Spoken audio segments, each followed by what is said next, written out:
ہاں روزہ رکھنا ہے، آج نہیں اگر رکھا صبح ضرور رکھنا۔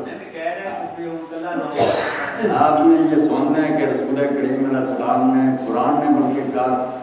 کہ مہینے 12 ایسا اللہ کے اندر 4 مہینے میں 8 بات 4 مہینے بہت ادب آ رہے، 2 پیچھے گزر گئے، تیسرا گزرا حج کے 2 مہینے نا یہ ہمارا 3 یہ ہیں اکٹھے، ایک آ گیا ہے پھر رجب آئے گا وہ لگا فرد اسی لیے کہتے ہیں کہ کہ جدا 4 مہینے سال میں یہ حرام ہے، حرام گناہ کے معنی میں نہیں کرنا، اللہ والے اللہ کہتا بلا دینا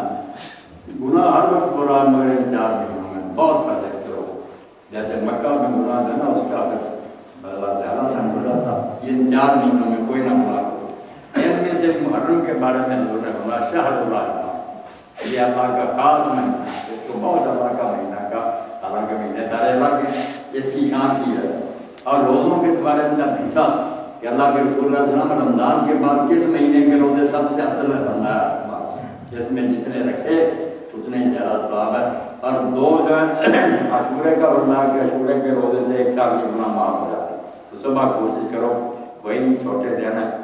نہ بھی کھائیں پیے، پہلے بھی روزہ کوئی نہیں کہتا تو کھا پی رہے ساری اللہ کے دین اجازت دی تو روزہ رکھیں، اگر آج کا بھی رکھتے تھے اچھا تھا، ایک ہی کافی ہے عاشورے کے روزے کی برابر کہ اللہ سے امید ہے